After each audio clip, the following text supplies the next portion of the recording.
while we need to forcefully and appropriately, say our values and our position, we can definitely engage. But when we stoop to where the culture is and denigrate people just because they're different, like you were saying, Tim, that's not where we should be. But there are, boy, Lord, give us grace to distinguish what we're really feeling uncomfortable about and to say what we should say, which is like James says, don't curse anybody with your tongue because they were made in the image of God. Hello, everyone, and welcome once again to Calvary Conversations, a ministry of Calvary University in Kansas City, Missouri. I'm your host, Joshua Paxton, director of the Burnham Center for Global Engagement here at Calvary, and I'll have them introduce themselves. But Tim, Hange. I'm Tim. I'm the head of the English department and also the coordinator for TESOL studies.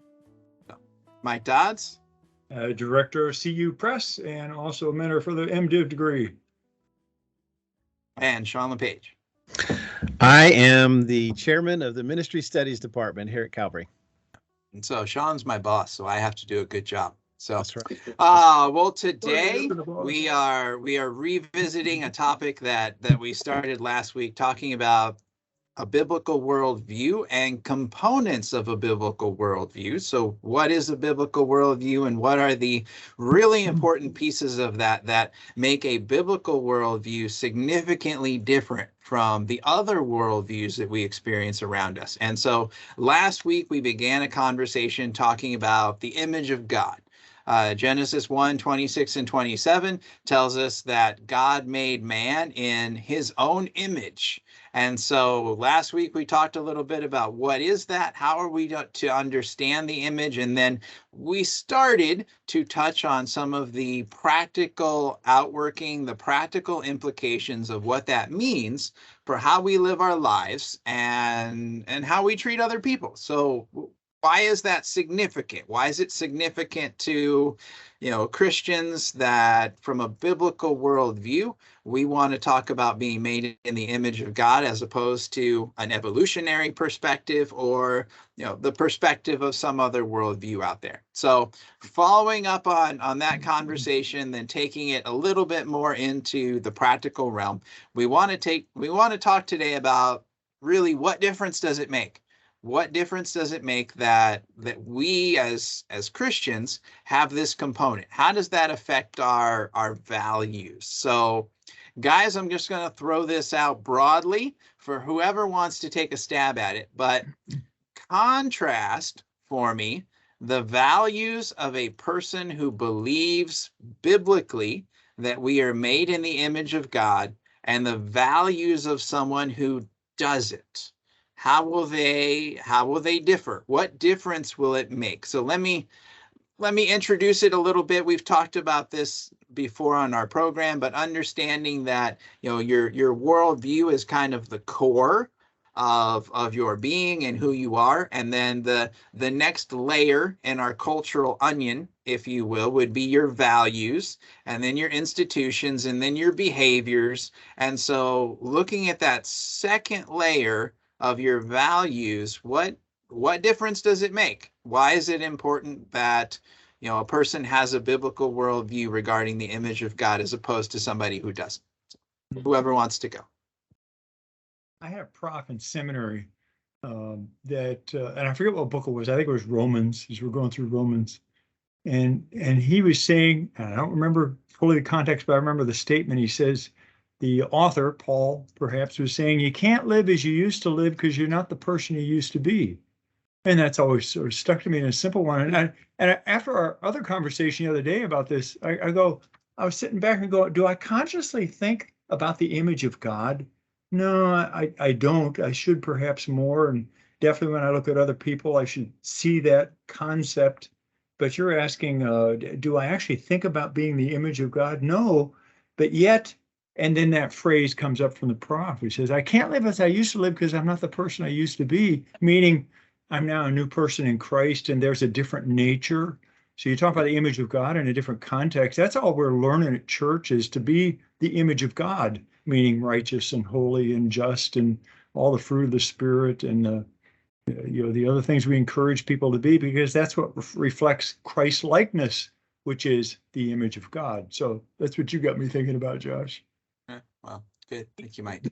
Mike, I really appreciate that, and I think that is very valid. So what I'm about to say, it's an and, it's not an or. I do think it's important that we think about ourselves in the image of God, growing like Him in righteousness, right? And yet, I think we also don't want to miss out on growing into God's image, or growing into our creation as image bearers of God through the way we conduct. I guess I'm thinking, I'm butchering this. I'm thinking in terms of myself as a teacher and as a learner. One of the things that drives me to read, to study, to learn, not just about theology, but about the world around me, about human nature, about human interaction, about art, about literature, about culture, is I want to be like God. I want to express as much as I can His wisdom. And to have His wisdom, I need to understand. I need to have understanding of the world around me. It's the Proverbs are urging, right, to get wisdom, to seek understanding. Yes, the fear of the Lord is the beginning of wisdom, but we also see in Proverbs and Ecclesiastes throughout scriptures that just having wisdom to read the room, to read people, we see Paul exercises a great deal of wisdom on Mars Hill, right? He couldn't have had that conversation without an understanding of Greek culture and Greek mythology, right? So because it's a big challenge, right? But it goes beyond the moral. It goes to how we're building ourselves, how we're building our knowledge and our intellect to reflect Him, if that makes sense.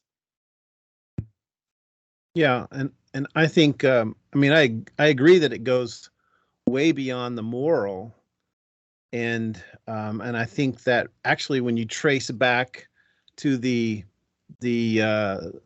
fathers, if you will, of modern science, I mean, a lot of the reason that they pursued knowledge was because they believed that they were created in the image of God, and that man was capable of just incredible discovery and wisdom and knowledge, but I think it does obviously relate, and I think this is what your question was, Josh, was related to morality. And I think of the apologetic discussion about whether atheists can be moral people, and I think the answer is that yes, they can be moral because they were created in the image of God. That's Good. The Christian view is they're, of course they can. They're created in God's image, so therefore they're without any basis for it, they're going to do good things. They're going to treat people with kindness. They're going to love. They're going to be generous and so forth. And we see this all over the world. We see people who really don't have a Christian worldview per se, or a biblical worldview, and yet they're doing incredible things and kind things, and digging wells for people who don't have clean water, and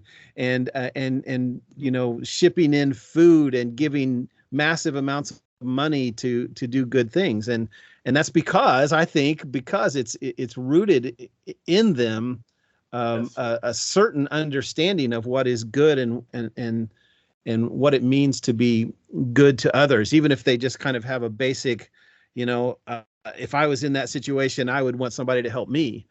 But I think also we're seeing in our time, a breakdown of the biblical worldview by a lot of different,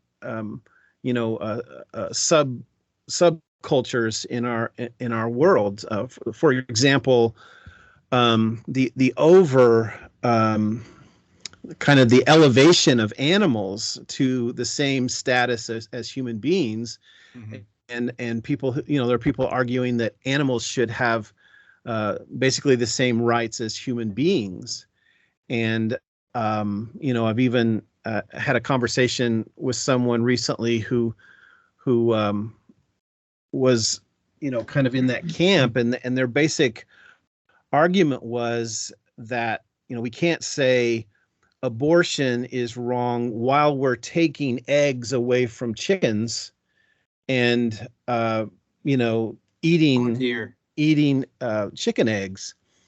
And so that's just one story from my personal experience, but I do think we're seeing the breakdown of say the value of human life and various other things associated with the image of God in our time. It's really interesting that you bring that up, because there's a logic to that, right? If your foundational assumption is that all life is equal, right? And I can see how a purely naturalistic view would bring you to that point. Then that person is actually following a far more logical path than other, say, atheist meat eaters, right? Well, or even the person who, while claiming to have I might get myself in trouble here, but the person who, while claiming to have a biblical worldview and an acknowledgement that we're made in the image of God, might make the statement that abortion is okay. Mm-hmm. Yeah. Because there's a clear logical disconnect between those two statements. And so I think that's something that I really wanted to drive at in this question is, just the importance of how our worldview beliefs relate to our values and then our behaviors, and right, everything else flows of that. And so if you begin, like Shaun said, with an evolutionary perspective that man is simply a higher form of mammal, then there really is no difference. If that's your starting point, then there really is no difference between, say, abortion and eating a chicken egg, or having some veal, for example, but if your starting point includes that, no, human beings, because of this aspect of their nature being made in the image of God, they are different, they are distinct, and that will show up in how we live the rest of our lives. Yeah, and I would just piggyback on that, Josh, and just say that not every atheist or agnostic would say that it's it's just as bad to kill a calf as it is to kill a human baby. But we don't want to pigeonhole people here. Right. But the real point is, you really don't have any basis for saying otherwise. Either it's all okay because we're all just animals, or it's all wrong, and it's wrong to kill a baby calf, which I believe is where you get veal. But I'm not totally sure about that. But anyway, it's either all wrong or it's never wrong. It's all okay, because you don't have any kind of standard other than your own opinions.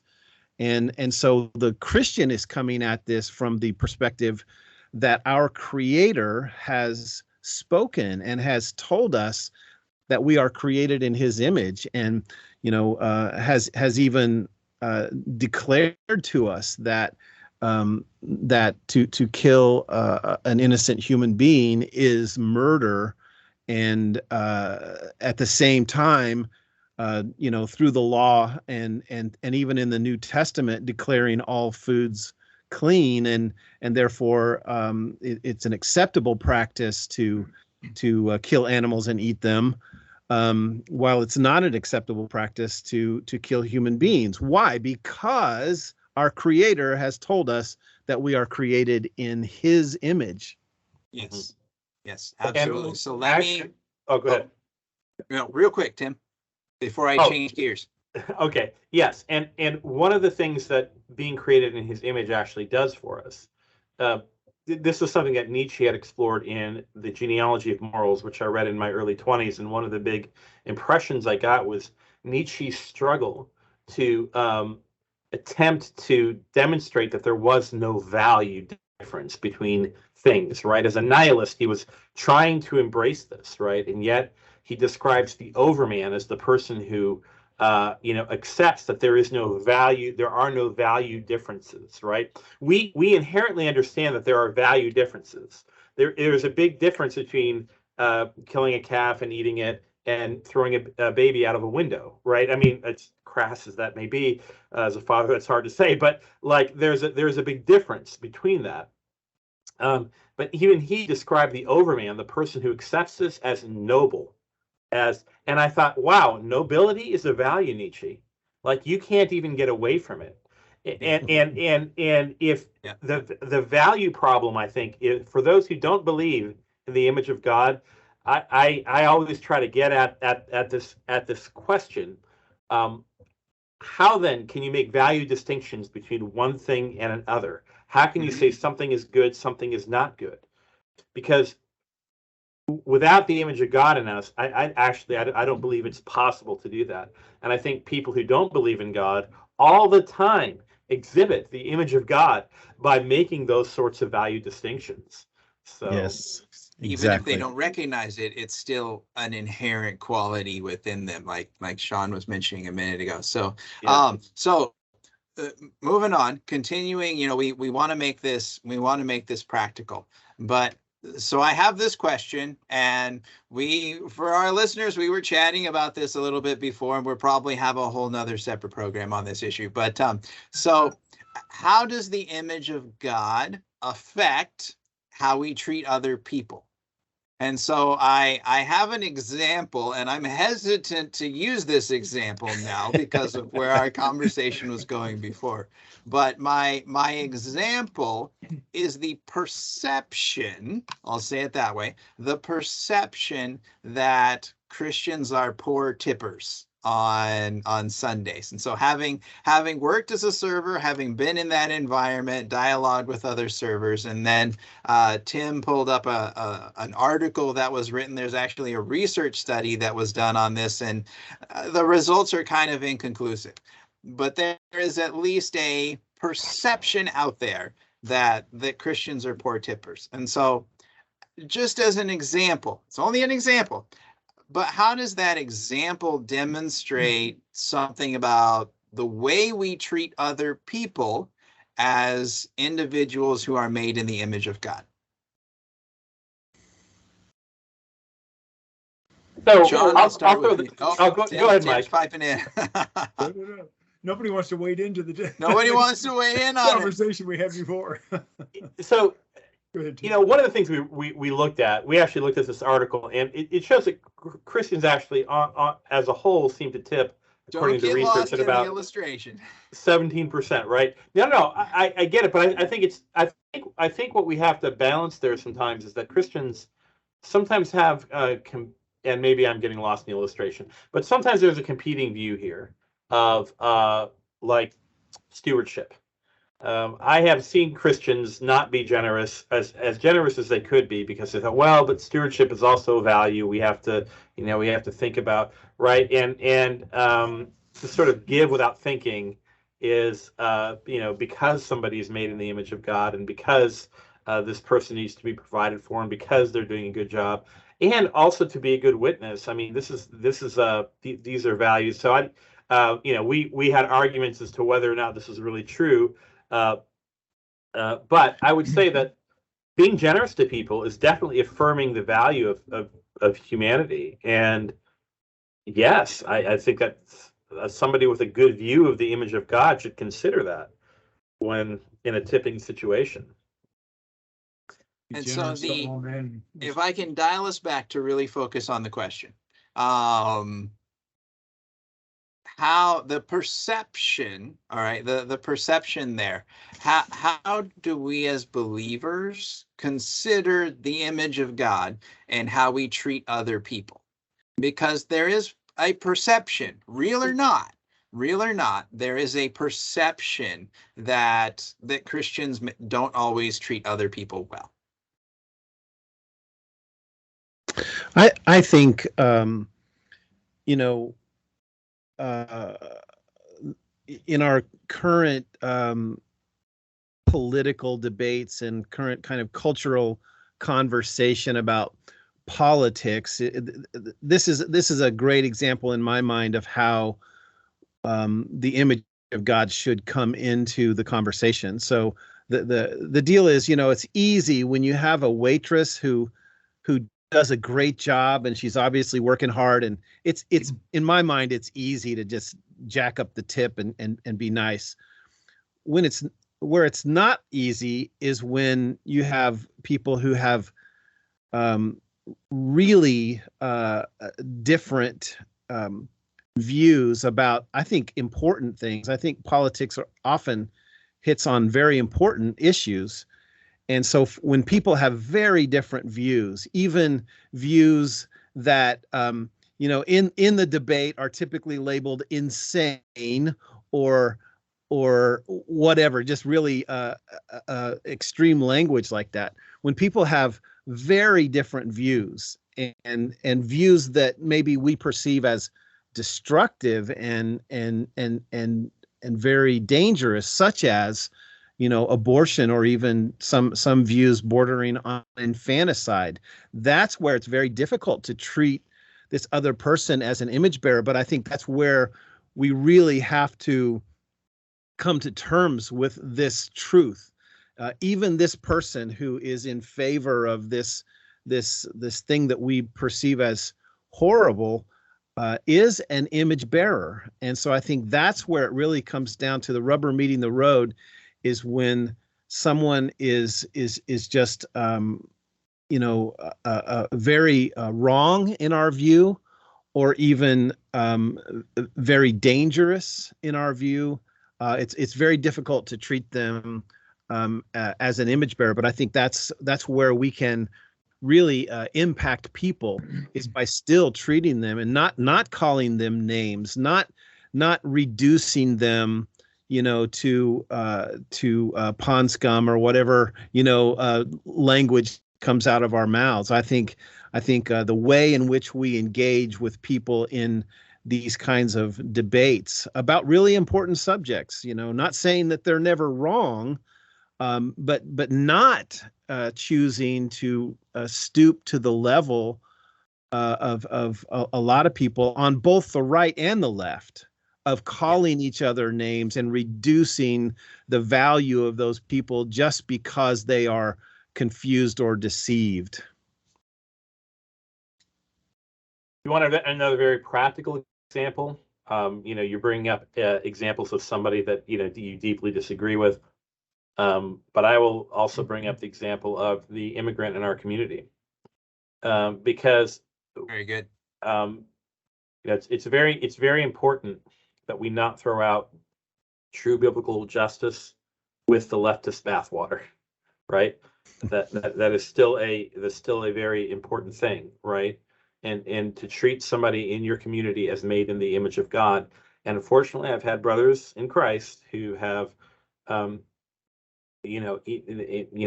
hear very negative things about, especially Hispanic people in the community. There's a automatic assumption that everyone's an illegal, and I'm hearing these things coming out of the mouth, and I'm thinking, do you not view this individual as made in God's image? Like, this is a human being with massive amounts of potential, a soul that God dearly loves, and do we really treat the other in our community as made in the image of God, like exactly as we are? And I guess to this, I'll throw out one of my favorite verses on this topic, which is found in Leviticus, and it's 1934, I believe. I'm going to paraphrase because I don't have it up on my screen apparently, but you shall love this. If you have a stranger living among you, do not oppress him. You should love him as yourself, because you were once strangers in Egypt. And I would say a great modern day thing would you say, because you are strangers and aliens in this world. You Christians of all people should know what it is like to be the outsider. How could you not? Bring in an outsider and love this person as yourself. Maybe that's another topic for another Calvary conversation, but it's a key one, I think, we wrestle with in our culture in implementing the image of God. It's probably someone else's turn to talk, but I want to follow up on that because I do think there's a problem that has really surfaced, especially over the past several decades, at least as long as I've been paying attention to culture and whatever, and that is tribalism. Just to see people as a part of their tribe rather than as individuals. And so tribes would be Republican or Democrat, liberal or conservative, or as you say, immigrant versus native or whatever. And we tend to kind of categorize or pigeonhole people into those tribes. And I think that's really dangerous. And we tend to devalue people, especially individuals, when we do that. So I'm just agreeing with you, Tim. Yeah, and Shaun, to piggyback off your comment to what we're dealing with. I like to frame that conversation, Shaun, in are you a Christian first or are you a Democrat or Republican first? Right. Makes a difference, right? Go ahead, Mike. I'm sorry. Yeah, and that's exactly what I was thinking of, what we're currently dealing with, a political division, and how, just recently our president and the label he gave people, and we as Christians should not get caught up into the labeling, and that's what you're saying, Shaun and Tim and Josh. While we need to forcefully and appropriately, say our values and our position, we can definitely engage, but when we stoop to where the culture is and denigrate people just because they're different, like you were saying, Tim, that's not where we should be. But there are, boy, Lord, give us grace to distinguish what we're really feeling uncomfortable about and to say what we should say, which is like James says, don't curse anybody with your tongue because they were made in the image of God. Yeah. Absolutely. Yeah, absolutely. Thank you, Mike. And we will end it on that note. Thank you, everyone, for joining us. This is Calvary Conversations, and we want to keep the conversation going. We want to hear from you. We want to hear your thoughts on any of the topics that we discuss, or even, hey, maybe I could put a different spin on it, something like that. So feel free to get a hold of any one of us and let us know. But in the meantime, thank you for joining us, and God bless. Thank you for joining us for this edition of Calvary Conversations, a service of Calvary University in Kansas City, Missouri. We invite you to participate in the conversation by contacting us through the Calvary University website, calvary.edu, or by calling us at 816-322-0110. Join us again next week for another Calvary Conversation.